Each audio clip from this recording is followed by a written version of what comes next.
বড় বড় আলেম ওলামা পরামর্শ দেন, যারা মাদ্রাসায় খেদমত করেন আপনারা খেদমতের পাশাপাশি ছোটখাটো ব্যবসা করবেন।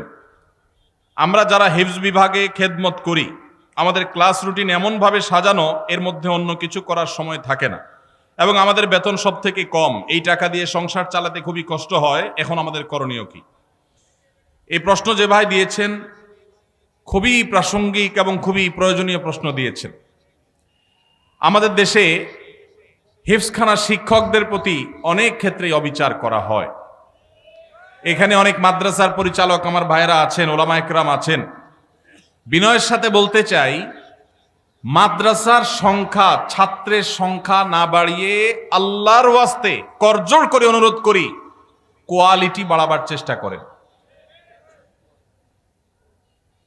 আসুন্নাহ ফাউন্ডেশনের তরফ থেকে আমরা চাইলে 2-10-20টা দাওরা হাদিস মাদ্রাসা আল্লাহর ফজলে এক বছরে করে ফেলা কোনো ব্যাপার না।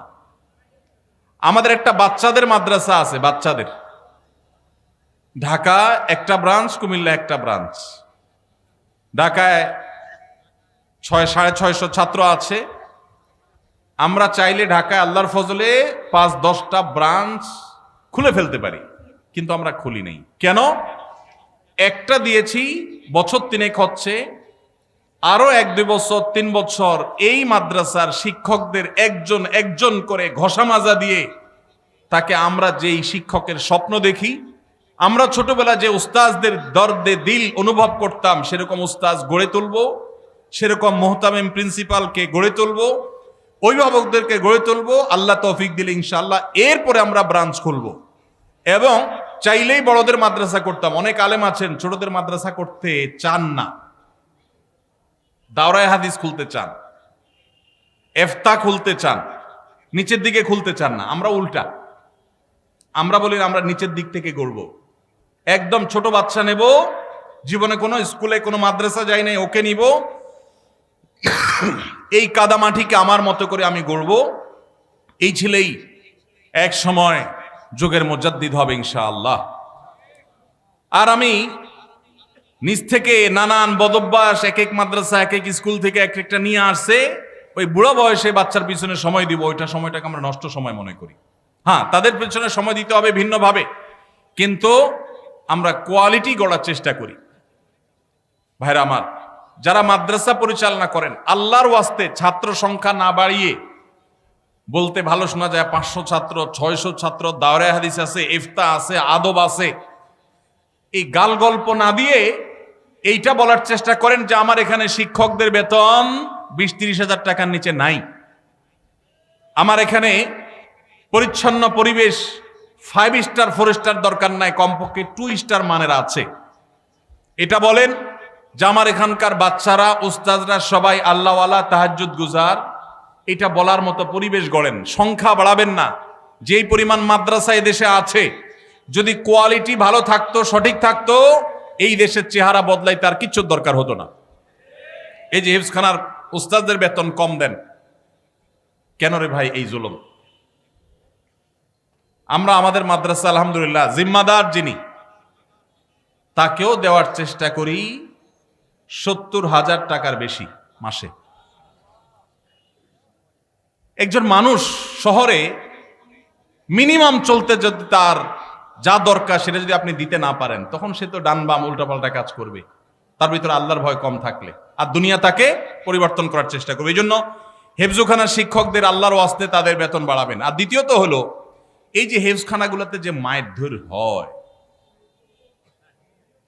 এমন মারধর এখন কমে গেছে আলহামদুলিল্লাহ, কিন্তু এখনো অনেক জায়গায় আছে। এই মারধর কেন হয়?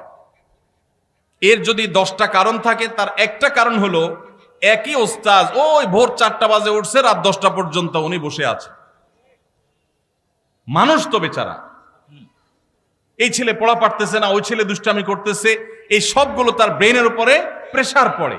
সকাল থেকে রাত পর্যন্ত এই একই জিনিস করতে করতে করতে করতে তার ভিতরে যে চাপ আসে, এই চাপের কারণে সে অনেক সময় দেখা যায় মেজাজ হারিয়ে ফেলে। ভাইরা আমার, ইসলাম তো আমাদেরকে ব্যালেন্স শিখিয়েছে। ব্যালেন্স, ইন্নাল্লাহা ইউহিব্বু ইযা আমিলা আহাদুকুম আমালান আন ইউতকিনাহু, আল্লাহ পছন্দ করেন কাজ যেটাই করবেন ভালোভাবে করবেন, ধানাই পানাই করবেন, ধরি মাছ নাছুই পানি টাইপ করবেন, মাদ্রাসা দিবেন, হেফজখানা করবেন, 10টা হাফেজ বাইর হবে আর 90টা ঝরে যাবে, এটা আল্লাহ তাআলা পছন্দ করেন না। এই জন্য আমাদের সিস্টেমের ভিতরে ব্যাপক সংশোধনী আনা দরকার। বিশেষ করে হেফজখানাগুলোতে শিক্ষকদের ফ্যামিলি নিয়ে সাথে থাকার সুযোগ তো নাই, উল্টা যে বেতন দেন বেচারা 4 মাসে একবার বাড়িতে যাইতে পারে, বউ বাচ্চার কাছে যেতে পারে না, ডিপ্রেশন, মাথা পেরেশানি এগুলো থাকে, তখন বাচ্চাদের উপরে নানামুখী জুলুম তার দ্বারা হয়ে যায়। এই জন্য ভাইরা আমার, অন্তত কিছু মেসাল সৃষ্টি করেন, কিছু উদাহরণ সৃষ্টি করেন। এই কথাগুলো আপনাদের বলছি, আপনারা অনেকে মাদ্রাসা পরিচালনা করেন, এখানে উলামা একরাম আছেন, হিফজখানা শিক্ষকদের এই দিকটা দেখা দরকার। পাশাপাশি প্রশ্নে যে একটা গুরুত্বপূর্ণ বিষয় উঠে আসছে, আলেমদের অন্য কাজ করা দরকার, এর সাথে আমি শতকণ্ঠে একমত পোষণ করি। উলামা একরাম যারা আছেন, আল্লাহর হস্তে কিছু একটা আপনার ইমামতির পাশাপাশি, আপনার শিক্ষকতার পাশাপাশি কিছু একটা করেন। একমাত্র বাংলাদেশ অদ্ভুত এক দেশ, এদেশে আলেমরা কিছু করলে মানুষ বলে হুজুর দুনিয়াদার হয়ে গেছে। 2004-05 সনের দিকে আমার মনে পড়ে, আমি ঢাকার মণিপুরে এক মসজিদে তখন জিম্মাদারিতে ছিলাম, ইমামতি করি, খতিব সেখানে এখন মাওলানা ওমায়ের কোব্বাদি সাহেব আছেন, ওনাকে রেখে আমি সৌদিতে গেছিলাম। তো আমার মনে আছে, আমার মুয়াজ্জিন সাহেব উনি তখনকার আমলে আপনার ওই যে ফোনে রিচার্জ করার যে কার্ড, তখন তো কার্ড অনেক বেশি বিক্রি হইত, তখন এই কার্ডগুলোর ব্যবসা উনি শুরু করবেন, আমার সাথে পরামর্শ করলেন। আমি বললাম খুব ভালো কথা, দেদারসে শুরু করে দেন। কোন মুসল্লি যদি আপনার চোখের দিকে তাকায়, আমাকে দেখা দিবেন সেই মুসল্লিকে, তারা শায়েস্তা করার দায়িত্ব আমার। উলামা একরাম তারা যদি তাদের দ্বীনি কাজের পাশাপাশি ব্যবসা বাণিজ্য করেন, দেশের জন্য ভালো না খারাপ? আপনি যদি সৌদি আরবে যান, আপনি অবাক হয়ে যাবেন। একজন ইমাম পাওয়া কঠিন হবে, শতকরা একজন ইমাম পাওয়া কঠিন হবে যে ইমাম শুধু ইমামতি করে। অদ্ভুত দেখ, শুধু বাংলাদেশ, আর কিছু করতে পারে না। হুজুর যদি একটা দোকানদারি করে, বলে হারে হুজুরেরও টাকায় ধরছে, মুসল্লিদের ফতোয়ার চোটেই হুজুর টিকে না।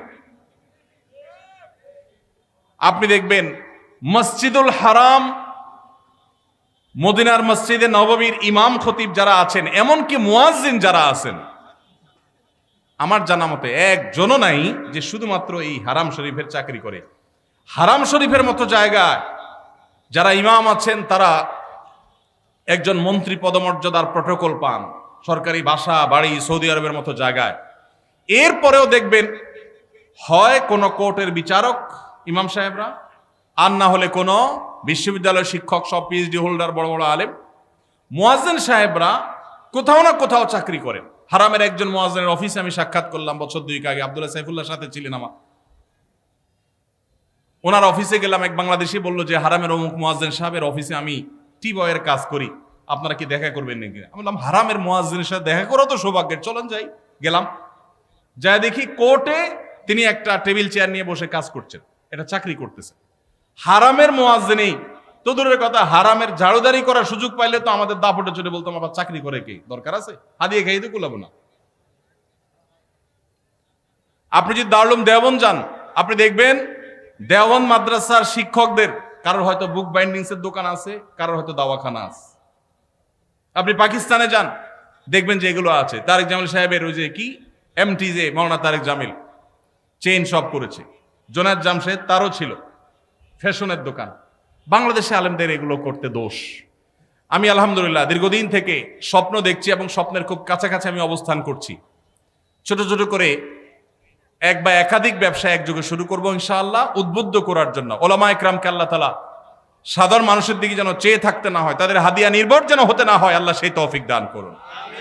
এই জন্য সে আন্তরিকতা থাকতে হবে। এখন মুশকিল হলো, আমরা যারা আবার ব্যবসা বাণিজ্যে যাই, অনেকে সেই দিকে যাইয়া আমাদের দিনদারিতা এটাতে ঘাটতি চলে আসে, ওটা যেন না আসে। আল্লাহ আমাদেরকে তৌফিক দান করুন। তাহলে হাফেজ সাহেবদের বেতন বাড়ায় দিবেন, তাদের প্রতি জুলুম করবেন না। 5-7 হাজার 10 হাজার টাকা বেতন, এটা এই যুগে একটা মানুষ চলার জন্য যথেষ্ট না। আল্লাহর ওয়াস্তে এটা করবেন না। মাদ্রাসা যারা পরিচালনা করেন, যতটুকু পারবেন ততটুকু করিবেন। আপনারা বলছে কে 500 ছাত্র ভর্তি করতে? আপনারা বলছে কে দাঁড়া পর্যন্ত খুলে বসে থাকতে? আপনি যতটুকু চাপ নিতে পারেন ততটুকু নেন, আল্লাহ তাআলা বারাকা দিবেন ইনশাআল্লাহ। আল্লাহ আমাদেরকে তৌফিক দান করুন।